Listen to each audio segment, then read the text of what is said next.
So we're excited to get started and talk today about the 6 big trends in accelerating talent development. Jen and I are both excited to be here today, and we're going to introduce ourselves. But before we do, we have our first moment of engagement that we'd like to hear from you. So as we introduce ourselves, we would love to understand which category best describes your role in team. I know we are expecting a couple hundred people here today. And I want to make sure that as we curate and have our discussion about these trends, that we can, make sure we have our audience in mind and make sure this is a valuable 45 minutes for everybody here today. So we will open up the poll. Please, post in what role that you best decide yourself. And with that, I'll go ahead and introduce myself. I am our Vice President of Customer Success here at LearnIn. Prior to this, I worked at an education technology company called Andela that has now evolved into an engineering services business. And then also before that, I was at IBM. And, at the end of the day, I was drawn to LearnIn and to the industry of education, technology, and really, accelerating people's careers, because I just was so confused that there was just not a logical way to learn in the corporate setting. Many years ago when I was at IBM, there was a lot of restrictions on if you wanted to get your MBA or get an additional program. Then you had to kind of agree to work with the company for quite a few years to make sure that would happen. And then in another company, it just wasn't prioritized. So I found that LearnIn was a great way to kind of bring together that common sense approach to learning to make sure what's needed from a business perspective and from an employee growth perspective were really in line. So I'm excited to pass it to Jen, who started as a client of ours, but now has turned into a good friend. And you'll see in our conversations today that we were very aligned when we were starting to have these macro level conversations about learning and development and how to kind of properly facilitate that in different organizations. So with that, Jen, I'll pass it over to you to introduce yourself. Thanks, Michelle. So hello, everyone. My name is Jen Collins. I am learning consultant and brand director for Learning Cluster Design Group. Essentially, we're on a mission to help learning creators move beyond one and done, one size fits all learning in order to drive lasting impact. My background, I have almost 20 years of business and marketing experience, and the last 4 years have really been focused in learning and development. And so where my passion lies is really at that intersection of talent development and marketing and how we can make our programs more impactful for our learners. So excited to be here today. Thanks, Jen. Do we have the poll results? Curious to see who's with us today before we dive in. Awesome. HR, L&D, talent acquisition, benefits, D&I, great. Ooh, some other other HR job roles, great. Okay, so as we suspected, kind of a good variety here today, but it's really helpful to understand where everybody's coming from and how to make sure, again, this is super valuable. All right, before we dive in, I just want to give you a teaser to what you're going to see in the next 45 minutes. We are going to highlight 6 trends, as we mentioned, and give you the overview of why we're hearing that in the market and what are some things that are happening. But to bring it all together, we're going to leave you in each of these 6 trends with 2 or 3 tactics that you can bring to your team today, tomorrow, if you'd like. So we want it to be very actionable, very tangible for you to actually utilize within your own job role and own job scope. So at the end of this, we'll ask you to think about what's that one thing you're going to apply. So just want to foreshadow that. And I would just empower you all to try to participate at least once or twice in either the word bubble we have coming or kind of the open text poll questions that we have as well, because that'll help, drive the engagement in the conversation. So that's my starting point. So with that, let's start with trend number 1, which you can see up here is enabling the modern workforce. So as the last couple of weeks, we've been planning this webinar and what to say and trying to think about how to set up this modern workforce. And it was actually, as I was watching the We Crashed documentary drama series about WeWork, that it kind of hit me. And normally, there's a bit of controversy around WeWork, so I want to be cautious about starting that way. But I will say, Adam Newman had quite the visionary vision for the office. And he had this one line that I wanted to start us off with, because I think it really does kind of start the conversation today. He says, the future of work looks different. There is a new generation out there. They don't dress like their parents. They don't work like their parents. They don't think like their parents. Why would they want their parents' offices? So of course he's referring to the in-office experience, but I will just add, the different generations have a different style of learning. None of us learn how our parents learn, and we have all different goals and strategies for what we need from a corporate setting. So, just to further this point, the incoming generation, Gen Z, to the workforce, the third most important benefit they're looking for in their business or their company that they want to work for is learning benefits. That is up many points, especially after the pandemic and compared to other generations as well. So just want to start us off with that trend. And with that, I'm going to open up a word cloud. So your first engagement moment here of how would you define a modern workforce? So add to the word cloud a couple comments or notes about words that you might see work, or different trends that you've seen in your own workplace that you're doing to make it a modern workforce. But while we wait for those responses to come in, and maybe it'll help you cheat or have some inspiration of what you're going to put there, I'm going to pass to Jen. Jen, you've been working in many different settings, big companies, small companies, et cetera. What do you think a modern workforce looks like? And then, furthermore, what do you think happens if companies don't adapt? Yeah, so great question. And I think what was so interesting as we dove into this trend is that essentially it was the overarching umbrella that each of the subsequent trends ladder up to. And so what I'm hearing and what we're hearing from L&D leaders and HR leaders is that what's modern for one team is different for another, and what they need in order to meet their talent needs as well as their business goals may be a little bit different.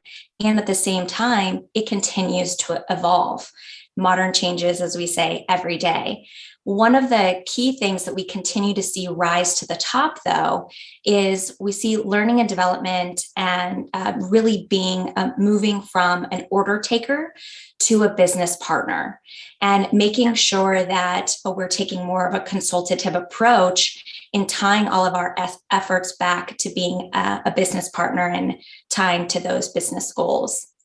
Additionally, making sure that our programs are more inclusive and accessible, and that we're really putting our talent at the center of our efforts of what they need in their flow of work. And obviously, supporting programs and making sure that we're controlling for our neurodiverse audiences, and how are we balancing those that are in a remote office or in office, or a combination of the both. So when we really think of those areas, we see that there's a lot of different ways that we are needing to modernize our workforce and how we're delivering those. And as it relates to your question on what does this mean? What if we don't adapt? I think the biggest risk is that we are going to lose out on amazing talent and ability to continue to grow our businesses. One of the analogies that I like to use is similar to real estate, where there's a buyer's market or a seller's market. And perhaps the same is true for our employment, is we have an employer's market and an employee's market. And right now we're really at this crossroad where our talent and our employees are driving more of the consistency that we need to see in how we're supporting their needs, and making sure that it truly is a mutually beneficial relationship going forward.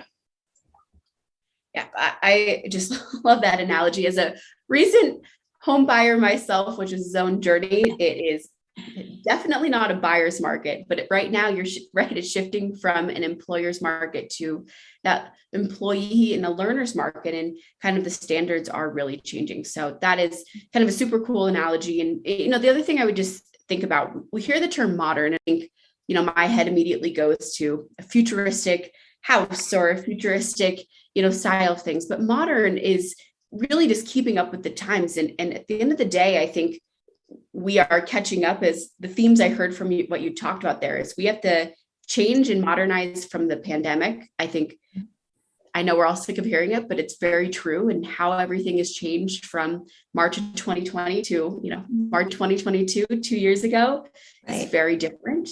And just keep catching up with technology, right? It's an area of the business that maybe lagged in some innovation or lagged in some investment. And now we also have to catch up from that regard as well. So very helpful. Well, let's take a look at the word cloud, if we could, to see if there's any themes that are popping up here. Yes. Jen, any initial reactions? Oh yeah, flexible, technology, agile, digital, remote, all of these. And I think, it's so interesting. And this is what we were talking about in the beginning, is that what modern means and how to be modern for one business may not be the same for another. And so how are we taking a truly intentional approach about identifying what works for our team and what can work, and move away from this, well, we've always just done it this way, so let's keep doing it. And so pushing that, I think it's going to be really important. And as I mentioned, again, it then trickles down to everything that we're doing and all the actions that we're bringing forth. Yeah. It's so funny. You call it the word intentional. That was the one that caught my attention, even though it wasn't one of the big words of, that really does.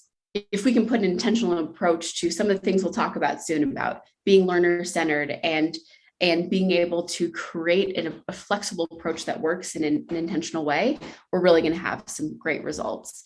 And then the other words I would just call out is agile and flexible. One of the things Learn has is a marketplace of skills and skills programs that we've kind of vetted from across the world. And one of the most in-demand skills right now is agile with the capital A, or, really strong project management skills, and being able to be very flexible and to be able to kind of deliver that in a flexible manner. So that was another interesting call out there. So with that, I'm going to wrap up with a tactic that everyone here could apply to enabling a modern workforce. Again, this is the umbrella theme that you'll hear throughout the entire conversation today, but I'm going to start with, a tactic that you could try tomorrow. So to start, my tactic would be to pick 5 people across your business, maybe one tomorrow and one every week, and really just ask them what learning and development means to them and what they need for themselves and from the organization to make that happen. I would challenge you to pick, really, there's about 5 generations in our working, employment group today, in our workforce today. So try to meet with one person from each of those generations or different teams and get a different perspective on what L&D means to them, and, how you can help deliver that in a modern way for that group. Jen, anything you suggest? I love that, Michelle. And it really ties closely to the suggestion that I have, is conducting an audit. So look at the programs that you have. Let's say your learning and development programs, and one that maybe you're executing right now or just completed, a month or so ago, and identify where there may be areas of opportunity for you to upgrade or modernize. Perhaps it's making it more accessible, making sure you're embedding inclusion throughout, chunking the content so that it's easily digestible, things along those lines. Another strategy that you can do is similar to what you're talking about with interviewing a number of associates, is asking them how they are learning today. Because I guarantee you, whether or not the learning and development team is pushing the information out, there are people on your team who are actively taking ownership and really owning and driving their own development, perhaps even on their own time. So what are the resources that they're leveraging today? Where are they spending their time? What newsletters are they reading? So that you can then take some of those elements and assets and repurpose them for some of your programs as well. Because we see that the greatest impact is when you provide additional support and resources where they're already engaging and what they're already using today. Absolutely. Yeah. Spot on. Yeah. So I'll take us over to trend number 2. And where I really love about this is it's all about being inclusive and accessible. And historically, what I've observed is that learning and development and DE&I efforts have been somewhat separate. DE&I is something that we do on its own. They're siloed apart. And what we're really seeing the trend is that they're more interwoven. So inclusion, for example, is something that is embedded in everything that we do, all of our touch points, all of our learning programs. It's that singular thread that is woven throughout. And when we do that, it makes sure that we're really creating and fostering that environment that can be more inclusive. And then by consequence, it's also then more accessible. And so when we think about accessibility, what does that mean? So one example would be making sure that there are resources to our employees when they need it the most. So if they're going through and they're getting ready to have a performance discussion, how do you make sure that the resources that they may need are easily at their fingertips? Having a central location where all of your materials and resources and assets can be saved and available is really important as well. And so, Michelle, I know that you talk to a lot of L&D and HR leaders. What are you hearing from them as it relates to this trend? Yeah. Great question. And I really appreciate those initial comments because this is such an important topic. So I think, a lot of the conversations start with these L&D and HR leaders about who we're upskilling across the organization, who are the people taking the programs, who are the people learning. But we like to, in these conversations, we're starting to flip that. Who's not learning? Who's not taking advantage of the programs and the offerings that we have? And there's 2 major barriers to learning, and that's time and money. Mm-hmm. And if you take a step back, you can make some pretty educated guesses about who's not learning within your organization based on those 2 barriers. From a time perspective, if they don't have space during their workday to actually learn, there's a lot of people who don't have much free time outside of work. These are mothers, or stay-at-home fathers. These are people who, really have to be caretakers of parents. Maybe they have religious commitments or health issues that don't allow them to have extra time to learn, because a lot of, these external programs are, a commitment. They're 7 to 10 hours a week of extra work, unless they're within your workday. It's a big barrier to entry for a lot of people. And then you talk about money. So, we think a lot about, we're both talking about what are some internal programs that you can run, but also continuous skill building is something that can be done in extra time or, through external programs. And when you think about most tuition reimbursement programs are set up as a reimbursement process, which, yes, it's a great benefit. However, there's a ton of your workforce who might not be able to front the cost of a $2,000 to $5,000 program. Right. So, one of the things we're doing is helping companies flip that from a reimbursement to a prepayment. So just a few interesting things we're hearing from the market, and, just would kind of continue to say, I was at a conference in Atlanta in February, which I had to get used to wearing real pants again and put on heels. And that was a whole thing in itself, one learning. But the other big learning was really about, the conversation around DE&I has been getting great talent and that building that pipeline, which is always going to be a super important priority for businesses, as it should. But now we need to continue that conversation. It's not just about getting great people in the door. It's about developing that talent for leadership and long-term success, because, when we get those individuals who bring such a balanced, diverse background, that's how big change is going to happen across an organization. Right. Exactly. Yeah. When I think about different strategies and actions that we can take to really hit on this, one of the examples that I love is, as I mentioned, performance discussions. So annual performance reviews or biannual performance reviews. Oftentimes we hear teams and organizations, the learning management system pushes out the notification. Maybe you mention it at a town hall and, time to have those reviews, and here's the documents.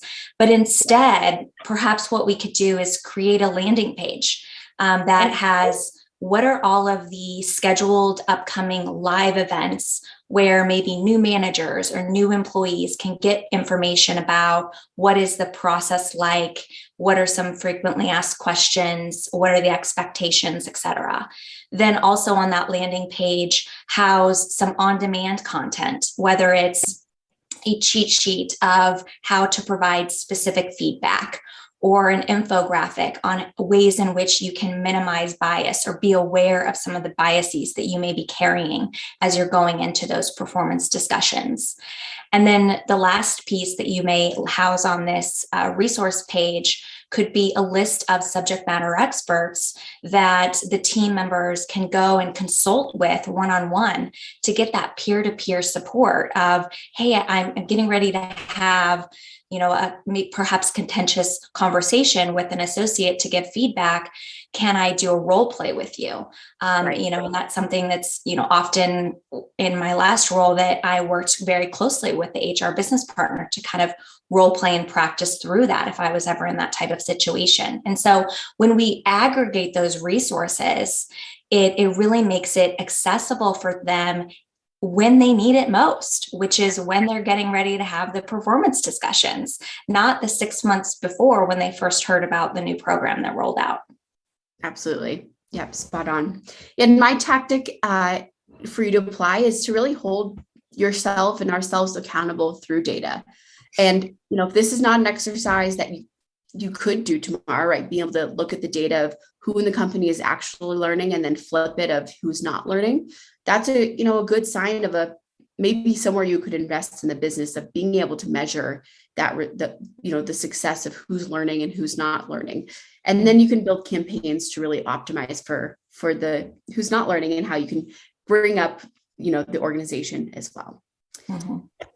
So with that, drum roll please, we're going to trend number 3, moving forward here. So this is beyond the one and done.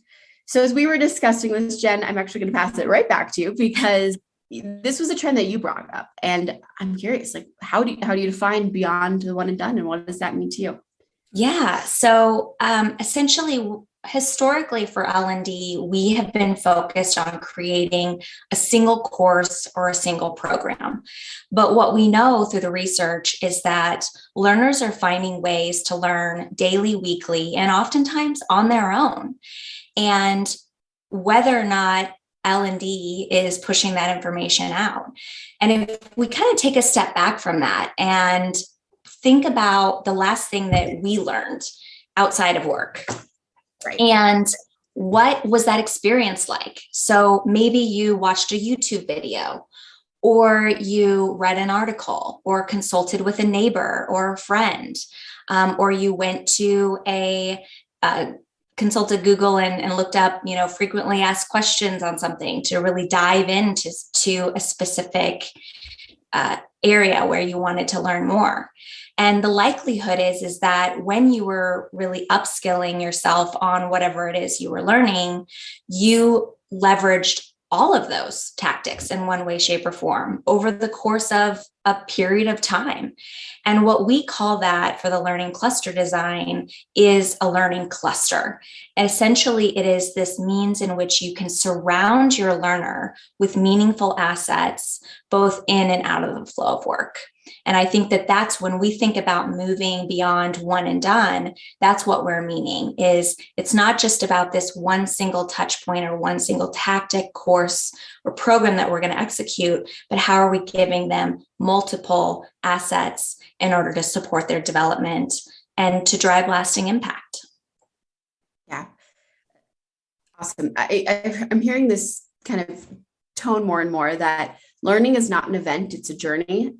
So I'd love to kind of move forward to the next slide and kind of show you some of the ways that we think about, representing this as well. So there are all these key moments of learning in your career, in your job, in your role, and it starts with onboarding. Then you get a new project assigned, and then you have a key initiative, and how do you prep for that next role, and then promotion. It's not represented on here is those performance reviews, right? So there's all these key moments of learning, and as you mentioned, like how can we package things beyond just one single asset, but to make that journey constant and you can always continue evolving. Because I was thinking about times I was learning Spanish for a quick moment, as you mentioned, and Yes. all of a sudden you take one class and then you forget it, an hour later. It needs to be that continuous learning. So now we have an engagement moment again for you all. We call these academies within Learning Cluster calls them learning clusters. Some people call them general programs. I'm curious, for everyone listening here today, do you have or are you building an academy, or insert your title there at your company?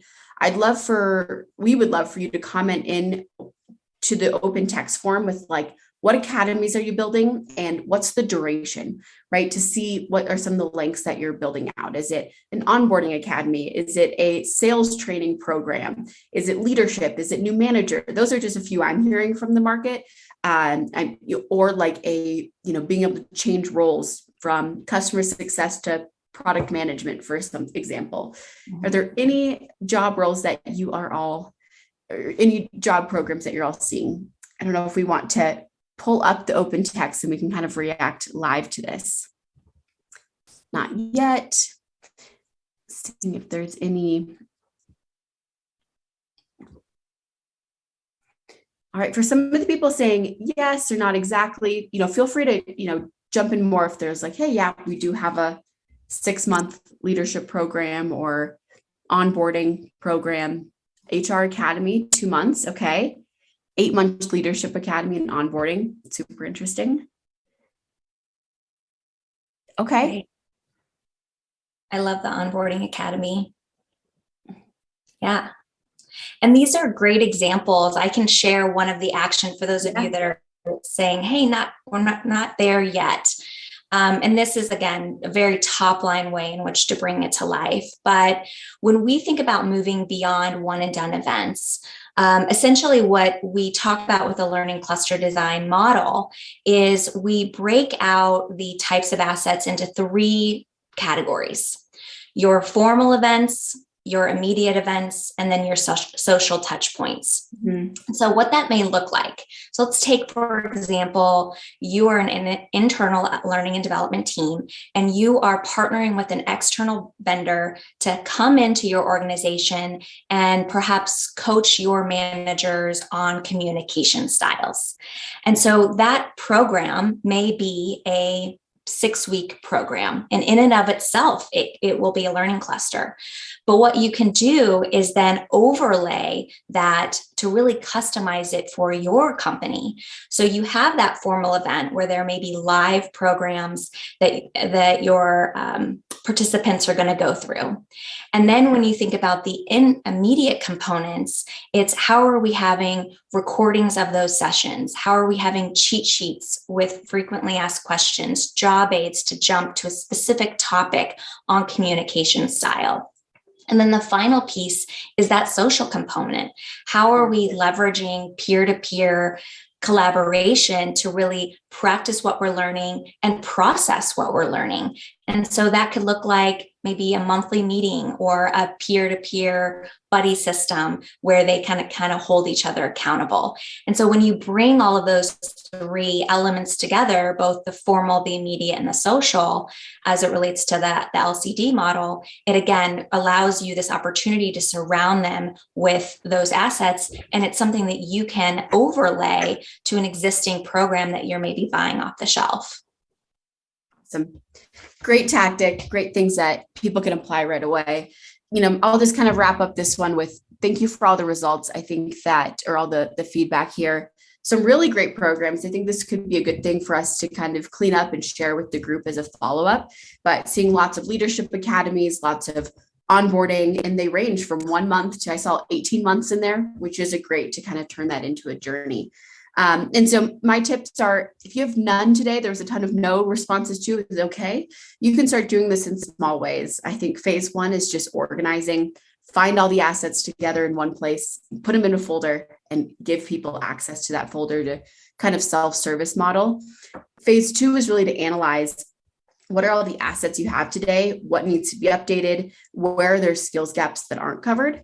And then phase 3 is really to orchestrate that into turning it into from events into a learning journey So you could use a tool like LearnIn or LCD to bring everything together to really create that user experience that's simple, curated, customizable, and measured, and has those layers of formal social learning.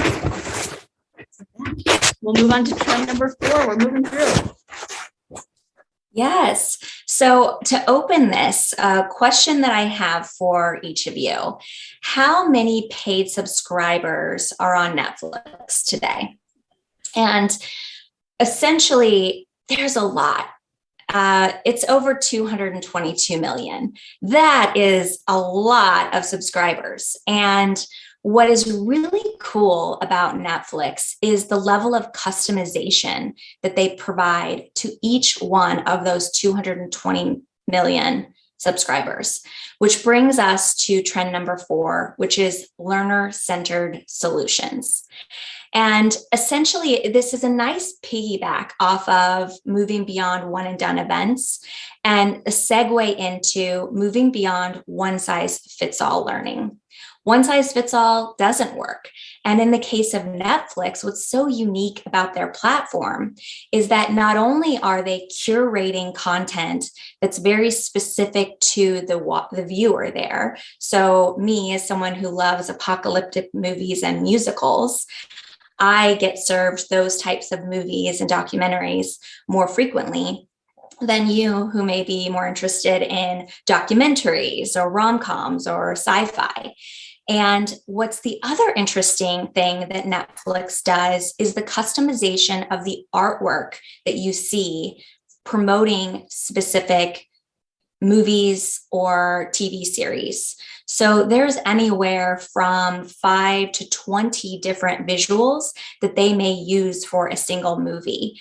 And the reason for that is because behind the scenes, they're using the algorithm and the AI in order to identify what are the shows that you're binging, what is making you click on specific details and making you stay and maybe continue to watch, and then using that to then serve up relevant content for you. So what does that mean for us in L&D? We have, in most cases, not 220 million people who are trying to solve for, but when we are wanting to create programs that are very learner-centered, the key is really identifying, and we call these personas with the learning cluster design model, is really understanding what are those learner-to-learner differences, and how can we provide assets, both learning clusters, as well as solutions to help those specific learners in their flow of work, and making sure we're customizing our solutions to support them on the job. So, Michelle, what are you hearing as it relates to this trend?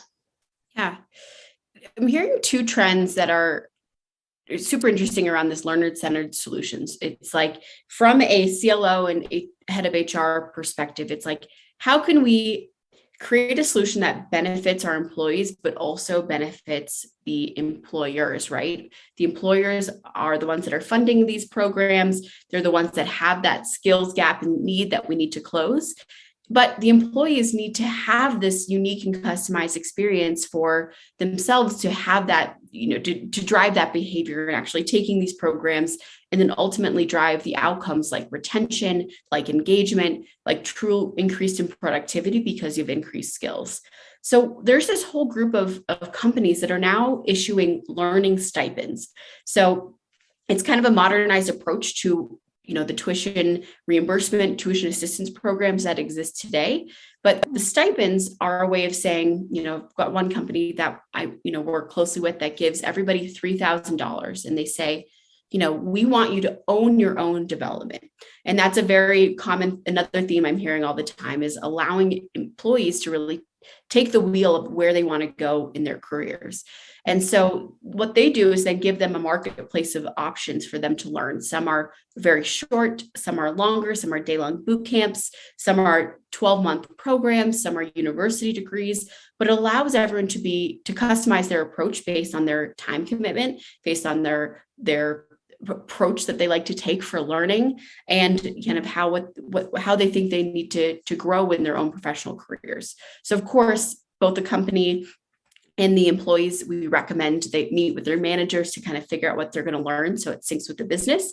But it's a super interesting option to give people various ways that they can learn. Yeah, exactly. And, one of the things that came up when we asked the group about academies was onboarding. And that's actually an example here of really creating learner-centered solutions. I've talked to a number of organizations, and even in my past organizations, we had a one-size-fits-all onboarding experience that no matter if you were new to the organization, an internal transfer, a seasoned professional, or a new grad, the experience was the same. And sometimes there were variances, and oftentimes there were variances based off of the specific job and role piece. Mm-hmm. But one thing that we can do when we're creating learner-centered solutions for an onboarding program is identifying where are those common differentiators and how can we curate and provide materials that perhaps everyone has access to all of the onboarding curriculum that's there, but we highlight and we really rise to the top the pieces that may be the most relevant for that group. So, for example, a new grad may need to have more focus on business language terminology, the business acumen piece, whereas a seasoned professional may not have to have that. Somebody who is new to the organization needs to understand the core values and the mission and the overall business objectives as a whole, but someone who's an internal transfer to a team doesn't necessarily need to go into that same level of depth. So those are ways in which we can really work to customize that program for our learners and design with them in mind. Yeah, awesome. And I'll leave with 2 quick tactics too to apply. I think I would just double down on your term of audit before. Go ahead and audit the learning options within your business. First of all, say, how easy is it to find various learning options? How easy is it to find what the policies are? I saw one comment in the open text field around, you have a program, but it's not marketed well. So that's an area that we can really tackle as well. So audit it to see how many people or how many different options you have for different, learning approaches as well. And then finally, as you're building cohorts of employees or these programs, don't forget the big cohort's great, but work on sub cohorts to really get people in groups of 4 or 5 people to create that really personalized, approach. Mm-hmm. Yeah. And Michelle, before we go to the next trend, we actually had a question come through that I think we can dive into in the midst. And so the question was, is there a best practice that you found for building in social events into academies for employees who have time barriers, especially with work-life balance, plus client calls, team hurdles, HR required training, et cetera, to make sure that the social tactic is learner-centered? Great question. And I think that what I have seen in ways in which we've integrated social learning into the academy has making sure that those social experiences immediately have impact on the job. And so I'll give you an example of that. And we'll actually touch on it next in one of the actions for this next trend coming up. But when you create an environment where you're wanting subject matter experts to collaborate and really work as a sounding board, creating and scheduling those social events so that it is to solve a hurdle that they have. And so in essence, what you can do is, instead of having the team hurdle be about what is our objectives for today, what is on our to-do list, what do we need to tackle, use that time for social learning to say, hey, we are having some pushbacks from our clients, and we need to identify how we can solve some of these questions that they may have. Sue, what has worked for you? What are you using? Or where have you aggregated information to kind of dispel any concerns that the client may have? So you're using those opportunities and perhaps embedding the social learning into already existing meetings. And so that's, it comes down to prioritization and making sure, how we're spending our time needs to be really thought out well and strategic. And so sometimes that means leaving asynchronous work to be asynchronous and have those meeting times truly for that collaboration and that social aspect. Great. Thank you for the question from Kelly. So with that, collaboration leads us to trend number 5. We'll kind of buzz through this one just because it's a little self-explanatory, but I want to move quickly kind of to the tactics of being a collaborative and crowdsourced organization and developing a learning style. First thing I'll just kind of react to this is like, this will always be an important priority for us as a business, but it's something I'm continuing to hear, and there's more and more tools to make this possible. And as I talk with learning leaders as they're ready to design a program or academy, sometimes they forget that the best teachers are, right under their nose, right? It is people who have been there for a while. They're looking for ways to step up and lead. And, they say once you can teach something, it's when you fully learn it as well. So challenging that you've got great teachers and instructors right in your own teams that you can tap on. Jen, any thoughts here before we move to the tactics? Yeah, this one gets me every time. It's all about collaboration over competition. It's not an us versus them. We got to let go of our ego and say, it's actually, what does the business need? What do our learners need? And how can I tap into other people to be more agile to produce content? And I think one of the action items that we wanted to talk about is we saw great success in a program that I launched where we had subject matter experts that was pushing content down to a group of learners, and they were doing so via email. And so it was great. We were already leveraging crowdsourcing, but the weight of that was heavy on those few subject matter experts. And instead, what we did was we flipped the script. We moved that collaboration outside of email. We put it in Microsoft Teams, and we empowered those that are on the front line to say, hey, when you hear something, say something. So if you're hearing a trend that's happening with this retailer, for example, because we were focused with retailer specific experts, let us know if you're hearing that pricing is changing or their retail media network programming is going to be rolling out a new program. And what that allowed us to do was to leverage those people who are on the front line to create content, to disseminate the content, and make sure that everything's really accessible. And it lessened the load. And at the end of the day, what it also provided was a great amount of information for the L&D team to then tap into when they wanted to create more formal learning opportunities for the teams. Yeah, awesome. And I'll just end with my tactic of don't forget about the moments of learning that show up in everyday work. So this example came up yesterday, so I thought it was relevant. There was an employee who asked me about how to use a certain feature of the tool. And instead of responding in a direct message to him, this was in Slack, but could be Teams, could be emails, and just giving him the quick answer, I had a sense that more people would have that same question. So I used a screen capture tool. Now Slack has it. I'm sure Teams does too, where you can just record a voice recording. And I captured a 1-minute video explaining the answer, but then also the context to the answer. And then I sent it to the team in our overall Slack channel. And then I dropped it into our team resources file as well. So it's just a very simple way. It took me no extra effort, but I turned it from a one-to-one learning moment to a one-to-many. So that's just a quick example of how to be collaborative. Perfect. Yeah.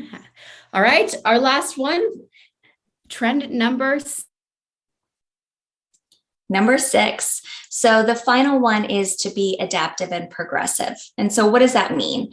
When we think about being adaptive, it's really being flexible to changing situations. And I tell you what, each of you on this call have been very adaptable the last 2 years. Well, going through a pandemic and working through all the changes of what it means to be at work, show up for work, and show up for our talent. That is something that we will continue to see, and everyone truly stood up to that and met that challenge. When we think about progressive, it's about identifying and taking a tiered approach to how we are really moving to enabling this modern workforce and enabling modern learning. We cannot boil the ocean, and we will never be able to boil the ocean. But what we can do is take very specific steps to move in the right direction. And I think that's what's so great about this final trend, is really taking in that professional development lens of not only are we empowering it for our associates, but we're empowering it for ourselves as well. But Michelle, what are you hearing as it relates to this trend? Yeah, great thought here. I think that's really what it comes down to, is prioritization. We could all sit here, we could do another word cloud about all the other things we have on our plate. I mean, just to talk through Kelly's question here, we have to do client calls, trainings, we have to do this, and this. Mm-hmm. But at the end of the day, what is prioritized is what gets done. And creating that modern, adaptive, progressive workforce is really what's going to need to happen. And, those pre-pandemic solutions aren't going to really be relevant in the future, right? So I'm all about efficiency. So I was just going to say, as you're prioritizing this as a business, like, encourage this to be a topic that your team focuses on, but be efficient, borrow ideas, start small, as you just talked, and then really set up that ideal team to get it done. So with that, Jen, what are some of the things you're seeing in building that modern learning team? Yeah. So, if I were to build the perfect modern learning team, I think that the team members would have a number of different skills and capabilities, but essentially it boils down to 4 key capabilities. And the first is, a learning strategist, making sure that you have a leader who can really tie back to business impact and make sure that we are key on what are our performance objectives. And this is a term that we use with the learning cluster design model, is a strategic performance objective that then ties back to business impact. I think that's really, really key for us. The second then obviously is a learning designer who is going to come in and make sure that they're building programs that are inclusive with the learner in mind, learner-centered solutions, moving beyond one and done events, etc. The third is something that I think it came up in one of the topics, and it's near and dear to my heart, is marketing and communications. Mm-hmm. We spent all of this time building amazing programs, and then we send one email out to talk about it. How about we leverage some marketing and communication skills to disseminate that and have multiple touch points to remind our learners that these resources are available to them and how they can continue to practice on the job. And then the fourth and final piece is how to have a data analyst. So now more than ever, we are tying our efforts back to business impact. And in order to do that, we need to know what are the key performance indicators that we should be looking at, and how are we going to drive that impact, and how are we going to measure it. And so making sure that we have all of those components, whether it's in-house or tapping into outside consultants to support us, is really key. Yeah, that's awesome. I think another topic you and I could do a whole webinar on is marketing our learning programs that we have. That would be very fun. We just launched an initiative where we focused almost solely on the marketing communications, and we had over 50% engagement of the entire company in the first 2 weeks. It was really cool, but that's atypical, but because we focus on that portion. So with that, we thought we'd kind of leave you with our own personal development tactics. I can kind of kick off and then pass back to you, Jen, around what you do. But we talk all day about training other people and help giving them development opportunities, but we ourselves need to keep fresh. So, my personal learning tactics, I'm always looking out for opportunities to learn first and foremost. So, anytime I try to take my dog on a walk every single day, at least 30 minutes, and I'm always picking a learning podcast, right? Or something is educational to my own role. And it's the time where I just have the time to focus on that, because if I try to do it while multitasking, I'm not going to really retain the information. So when all I have to do is focus on walking and listening and, making sure my dog doesn't run away, that's a really good time for me to learn. And podcasts are getting better and better by the day. I also print out great resources. So I'm a very visual learner. So you could hear my papers ruffling, and I'm sorry about that. But essentially, being able to actually highlight, digest, that's how I learned that I personally digest the most information. And then I kind of save it in my own folder and then really kind of come back to those resources when I need to. And that, instead of a reading it as an event, it turns into a journey in a way, to use our term there, because I'm always resurfacing it. And then, one of the benefits of all these vendors out there is they're now offering tons of webinars or boot camps, et cetera. So there's some really interesting ones that I've been attending. There's one every Tuesday that talks about a different topic in customer success. And it's a really good way to continually learn. And they build in, experts from the organization. So that's another way of committed to learning as well. So Jen? I love it. I love it. So I essentially create my own learning cluster. And so when I think of formal learning events, I set aside a budget not only for what my company will pay for, but for what I will self-fund to do a formal event, whether it's going to a conference or taking a course, as well as my book budget. I'm a big reader, so I try to have at least one new book a month. Sometimes it's just once a quarter. So I really focus on that first. The second is the immediate. I'm constantly on LinkedIn and leveraging my RSS feed to pin articles. And so I set aside 15 to 30 minutes a day to really dive into those so that I can kind of keep up to date with what are other people talking about, what are some topics that I want to dive into. And then as it relates to the social aspect, I actually joined a community of other learning and development thought leaders, the Talent Development Think Tank.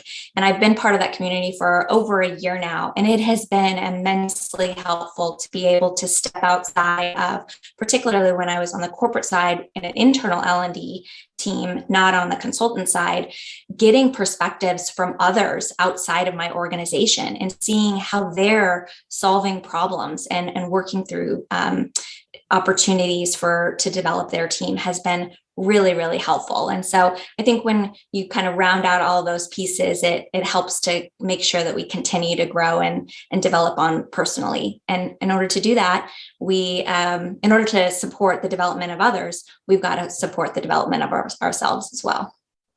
Yeah. Awesome.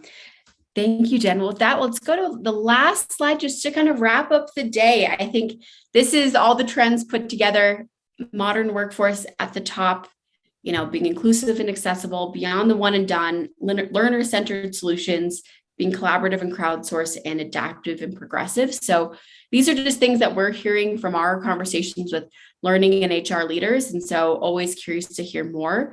I think if we had our own word bubble from today's chat, I heard the term flipping the script a lot. I heard the term listening and asking good questions and hearing what your team actually needs, because now it is an employees market instead of an employer's market, and being able to adapt to that. And then I heard the word data a lot and modern. So, very exciting to kind of see some of those things. So with that, let's do just the last slide here. I'm going to pass to Jen to wrap up if you have any more closing thoughts here, but our emails are on here. If you have any questions that you want to ask or ideas and trends that you're hearing, I'm always curious to hear what's happening in your neck of the woods. So with that, Jen, anything you'd like to wrap up with? Yeah, definitely. Well, and happy to connect. Always looking for more to collaborate and grow and learn together in this space.